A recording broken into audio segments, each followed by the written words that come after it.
terrestre y que obviamente estas llegan después a poder mostrarse en el comportamiento que tiene el suelo en diferentes edificios o estructuras ingenieriles, ¿no?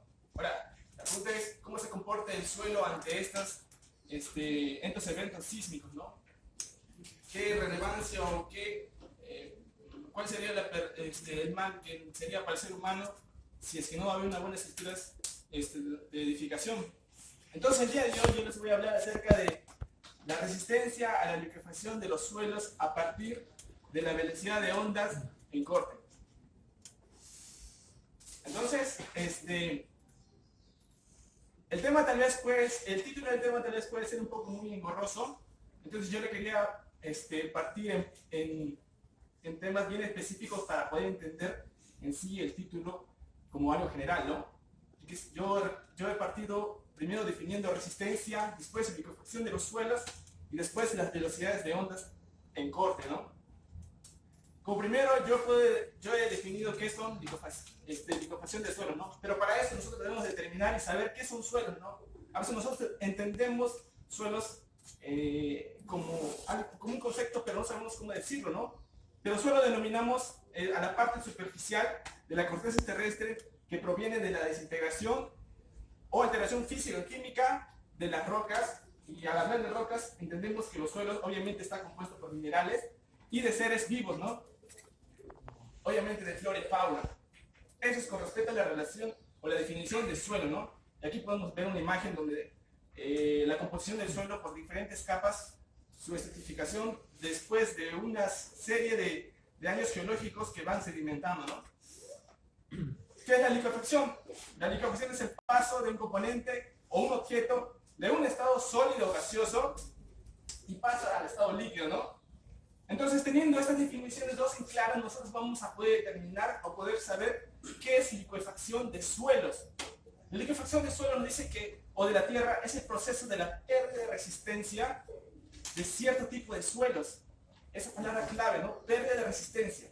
Que están saturados, y al decir saturados es que están compuestos, que es contenido por agua, y cuando son sometidos a una sacudida o un evento sísmico, en este caso un terremoto, fluyen como un líquido a causa del aumento de la presión. El suelo soporta muchas cargas, en este caso, por ejemplo, una edificación. El suelo se comporta como un amortiguador de tremendo peso en tonelaje de una edificación. Entonces, al haber una liquefacción de suelos, bueno, también estoy adelantando en el tema, genera una presión en la tierra y el agua que existe por debajo de la subtierra, que es el nivel freático, al aumentar la presión, empieza a erupcionar y lo vemos en la superficie terrestre. Dice que va perdiendo su firmeza cuando está hablando del suelo como resultado de los esfuerzos provocados en ella. En otras palabras, la liquefacción es capaz de desplazar, hundir, como vemos aquí, o incluso volcar infraestructuras en casas, edificios u otros. Bueno, en esta imagen yo quiero representar de una manera un poco más amena o didáctica con respecto al ejemplo o al fenómeno de liquefacción de suelos. Nosotros podemos imaginarnos, por ejemplo, que estamos yendo a la playa y nos acercamos a la orilla del mar. Obviamente el agua se nos va, por acción de la ola, por la fuerza de la ola, se dirige a nuestros pies. Cuando vemos que el agua, nuestro pie está sumergido por el agua, vemos que empieza a hundirse en una pequeña profundidad. Este es un ejemplo real y claro de cómo es la liquefacción de suelos. Pero hay algo bien importante. No todos los suelos sufren liquefacción. Solo se producen suelos no cohesivos sueltos. ¿Para qué entendemos por cohesivos, no? Dice que la palabra cohesivo de un suelo o un terreno es la cualidad que tiene este terreno en el cual las partículas se encuentran o se mantienen unidas a través de sus fuerzas internas. Entonces no tenemos que perder en claro qué es una liquefacción del suelo, ¿no? Se da en terrenos que no tienen cohesión y que están saturados. Entonces, ¿cómo se da esto, no? ¿Cuál es el fenómeno de liquefacción? ¿Cómo lo vemos en la realidad?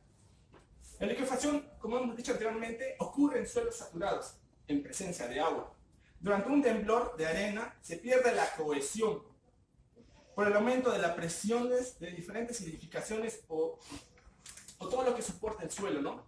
Por el aumento de presiones, y el agua es el que por las presiones que genera el suelo erosiona la parte superior, ¿no? Se podría decir que el terreno se convierte en un fluido, ¿no? Porque se convierte en barroso y lodo y se vuelve blando como si fuera una esponja. Se puede, al producirse las vibraciones por las ondas sísmicas o elevaciones de nivel freático, lo que vemos aquí a parte de abajo, el líquido se mueve y se genera mayor devastación, colapsamientos, asentamientos diferenciales, inclinaciones de edificaciones. ¿Cuáles son los factores que determinan el fenómeno de la liquefacción? ¿Bajo qué causa se genera la liquefacción? Yo he tomado 4 puntos importantes. Y en primer lugar, y el más importante, es de acuerdo a la magnitud del movimiento sísmico, ¿no? Como sabemos, esa magnitud se cuantifica por la escala de Richter. Perdón si no está bien pronunciado. Entonces, dependiendo de la distancia del hipocentro central, la magnitud del movimiento producirá cierto valor de la aceleración sísmica, ¿no? Dependiendo de cuánto sea la magnitud, vemos también cómo será el comportamiento que tenga el suelo. La duración del movimiento sísmico. Un movimiento sísmico está en relación de tiempo de 5 a 40 segundos. La granulometría del suelo. Hemos visto anteriormente que no todos los suelos son licuados, ¿no? Los suelos más susceptibles poseen granulometría uniforme, siendo las arenas finas, y en especial las arenas y sus derivados, las más propensas a licuarse. Y la profundidad del nivel freático. Entonces, por ejemplo, ¿cuáles son los suelos en los que se produce la liquefacción? Como les dije, en su mayoría son las arenas, ¿no? Las arenas limosas saturadas, las arenas muy finas, redondeadas, las arenas limpias y los rellenos mineros. En esta imagen se puede apreciar un poco acerca del comportamiento que tiene el suelo ante el fenómeno de la liquefacción. Como vemos, en un estado natural y sin alteración, se tiene un suelo con granos de arena que están poco compactados. Después, durante la liquefacción, los granos que están sueltos tratan de acomodarse, compactándose, ¿no? Y el agua que existe a nivel freático va subiendo. Después, en esta tercera imagen, se puede ver que los granos se compactan mucho más y el suelo se hunde, reflejándose en la parte superior el agua, ¿no? En general, nosotros podemos decir que la liquefacción se presenta en los lechos de ríos, en las playas, en las dunas, ¿no? Y algún ejemplo mucho más visto en las películas y hasta a veces en los reportajes son las arenas movedizas, ¿no? Es un ejemplo gráfico de suelos licuados. Muy bien, hemos visto uno de los factores y causas que generan la liquefacción, hemos numerado 4. Y en este caso, el más importante y el mucho más relevante es el movimiento de las ondas sísmicas, ¿no? Que es la más importante que genera la liquefacción de suelos. Dice que entre las causas de liquefacción pueden ser enlistadas las ondas sísmicas. Y en este caso, especialmente las ondas de corte, ¿no? El suelo, el material pierde su resistencia a esfuerzos cortantes. El suelo también tiene resistencia, ¿no? El suelo conlleva entre sus propiedades ya estudiadas en mecánica del suelo, el suelo tiene resistencia a la compresión y al corte, ¿no? Entonces, a la presencia de las ondas de cortes, estos dicen el suelo que pierden su resistencia al esfuerzo de corte ante una vibración intensa o rápida, ¿no? Entre las ondas de corte podemos nosotros mencionar que pasan por capas granulares, porque vemos que vienen del interior de la Tierra, causando de esta forma un colapso en las partículas sueltas. Este es un pequeño esbozo de cómo es el comportamiento más micro de un suelo, de unas partículas de suelo, ¿no? Por ejemplo, aquí vemos la deformación por sillazamiento, que son las flechas estas grandes y que están en paralelas, cómo su comportamiento en un proceso de liquefacción. Dice que son inducidas por una sacudida de movimiento de tierra, distorsionando su estructura granular, ¿no? Esto podemos mencionarlos como en un estado no alterado, y cuando viene una onda de corte por sillazamiento, se genera una remoción, ¿no? Haciendo que el grano suelto se contraiga como indican las flechas esta de aquí, la croix, ¿no? Van teniendo un movimiento, van tratando de acomodarse y compactándose, ¿no? ¿Cuáles son las causas o los efectos que puede llevar un suelo licuado? Por ejemplo, la falla de flujo, ¿no? Vemos en un estado inicial inalterable, tiene una formación uniforme y luego al ver un movimiento sísmico, se un desprendimiento de licuación del suelo y se formó esta geomorfología, ¿no? Luego vemos por desplazamiento lateral en su estado normal, es uniforme. Luego al haber una sección, la sección se desplaza y genera esa ruptura, ¿no? También las oscilaciones horizontales del terreno, ¿no? Las oscilaciones horizontales también que se generan por el fenómeno de liquefacción alteran a una estructura, ¿no? Vemos aquí cómo está uniformemente y de manera lateral y aquí sufre deformaciones, ¿no? Sufre una ruptura de su estructura, ¿no? Y la más conocida es la pérdida de resistencia del suelo o su capacidad portante, ¿no? Vemos que en un estado normal, sin alteración, ante la liquefacción, ante un elemento sísmico, el suelo se licúa, el suelo se licúa y hay un asentamiento diferencial en uno de los apoyos de la edificación, ¿no? Este es un ejemplo un poco más didáctico, más claro con respecto a la liquefacción de suelos.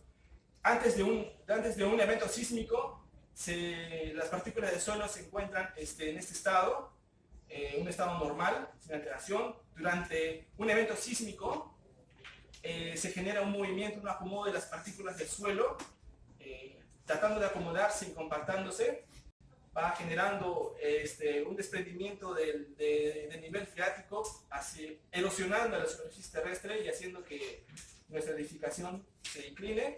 Y obviamente después del sismo vemos ya la cimentación,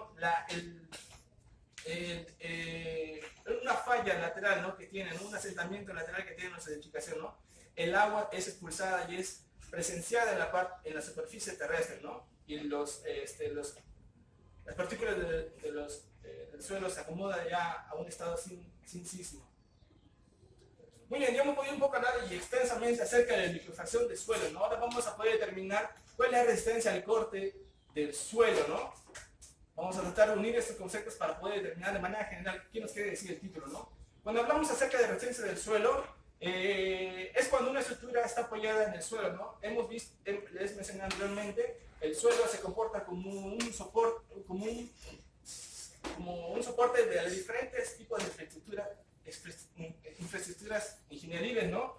Esto produce, obviamente, deformación, ¿no? Sabemos muy bien que en una edificación, en el caso, por ejemplo, de una vivienda, se generan cargas vivas y cargas muertas, ¿no? Las cargas vivas en el nivel superior se transmiten por medio de las vigas. Las vigas, obviamente, transmiten estas cargas hacia las columnas se transmiten las cargas hacia las zapatas y las zapatas transmiten las cargas hacia el suelo, ¿no? Entonces existe gran cantidad de tonelaje de peso que soporta el suelo, ¿no? Esto produce una deformación por deslizamiento de las partículas y que puede producir un deslizamiento de muchas grandes cantidades de masa, ¿no? Ahora hay un concepto bien importante, ¿no? Cualquier masa de suelo se rompe cuando esta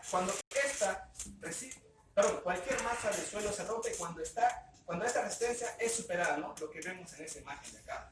Ahora, la resistencia al corte de un suelo se compone básicamente de dos componentes, ¿no?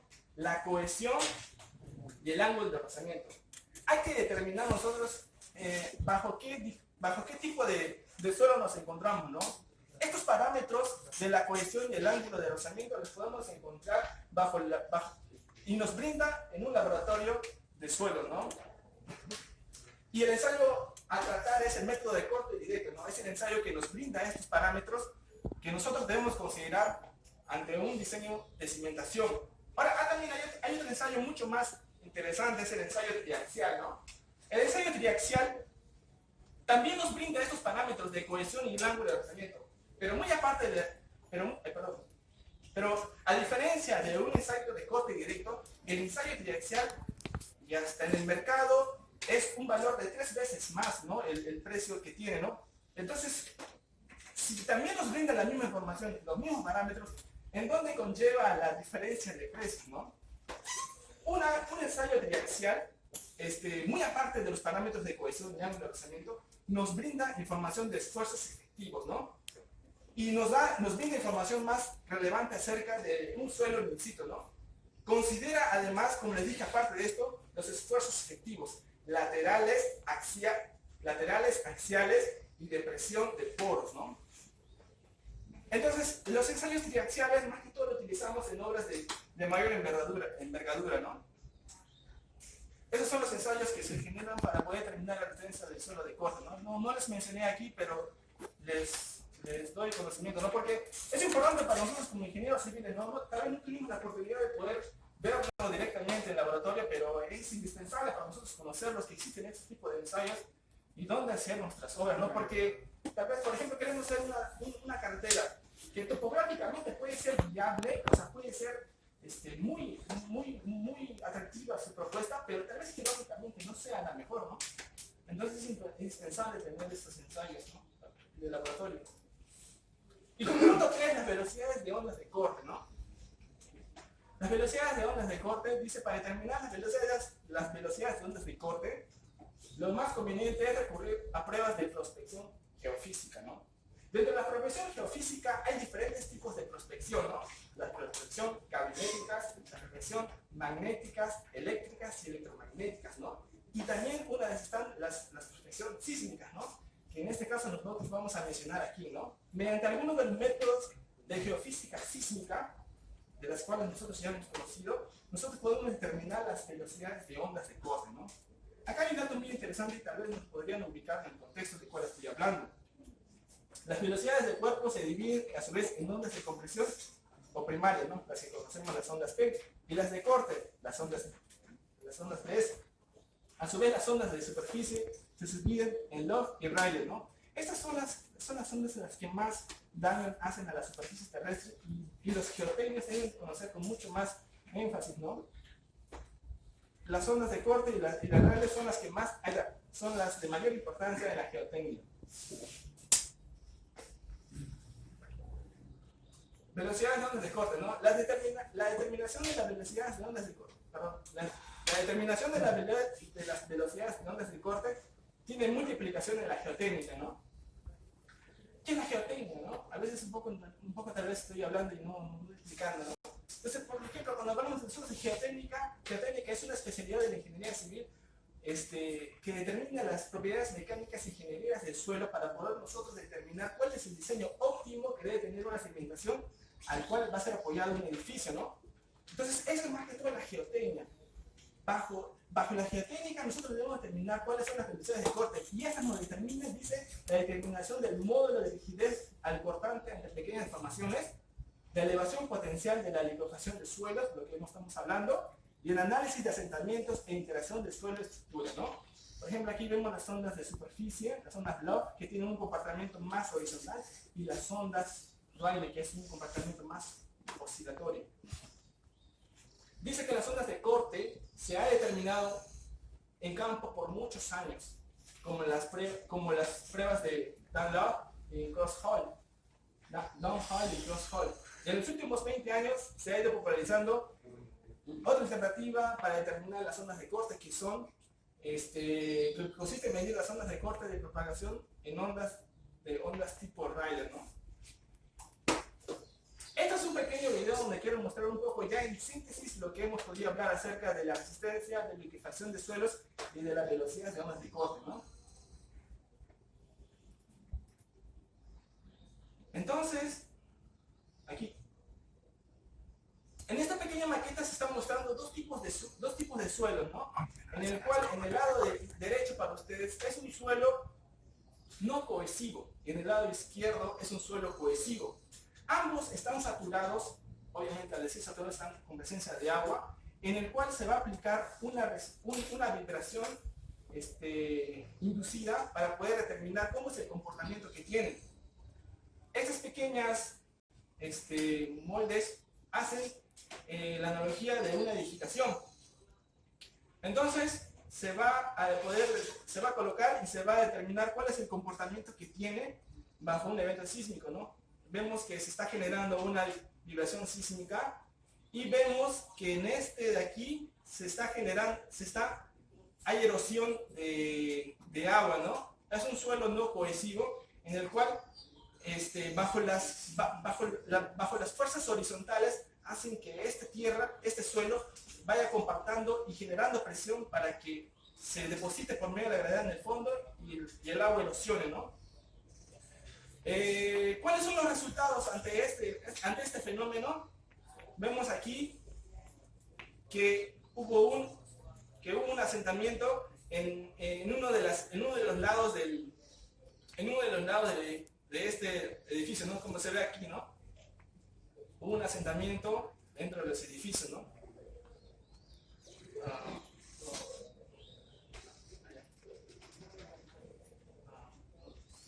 Allá. Entonces, la liquefacción es un fenómeno que nosotros debe ser considerado, ¿no? En especial por los ingenieros civiles, porque obviamente es mucho dinero invertido en una edificación que sería algo irrelevante no considerarlo y que nosotros edifiquemos sobre una estructura con suelo licuoso y se desprenda todo ese dinero, es de saber y de considerarlo. También quería considerar y en esta exposición dar a conocer acerca de los fenómenos de liquefacción de suelos en el Perú. Me tomé el atrevimiento de poder citar y de buscar la información del ingeniero Jorge Alba, en donde él hace un análisis, está colgado en internet, y que titula, ¿no?, la actualización de la ocurrencia del fenómeno de liquefacción de suelos en el Perú. Entonces, él hace un análisis y un estudio de los diferentes terremotos y eventos sísmicos que han ocurrido desde 1582 hasta el último que ha ocurrido, el gran movimiento sísmico que ha ocurrido en el Perú, que fue el 26 de mayo de 2019. Como hemos visto anteriormente, la liquefacción de suelos se da básicamente por la causa de los eventos sísmicos, ¿no? Y él hace un análisis desde ese año hasta nuestro año presente, cómo ha sido el comportamiento que ha tenido el suelo ante estos eventos sísmicos, ¿no? Dice que se presenta la información disponible sobre el fenómeno de liquefacción de suelos en el Perú debido a la acción sísmica. Se estudió detalladamente la información disponible sobre los sismos peruanos y recopilando la información histórica y el presente siglo referente al fenómeno de liquefacción de suelos, ¿no? El mayor sismo fue ocurrido y el último fue ocurrido en nuestra Amazonía peruana, ¿no?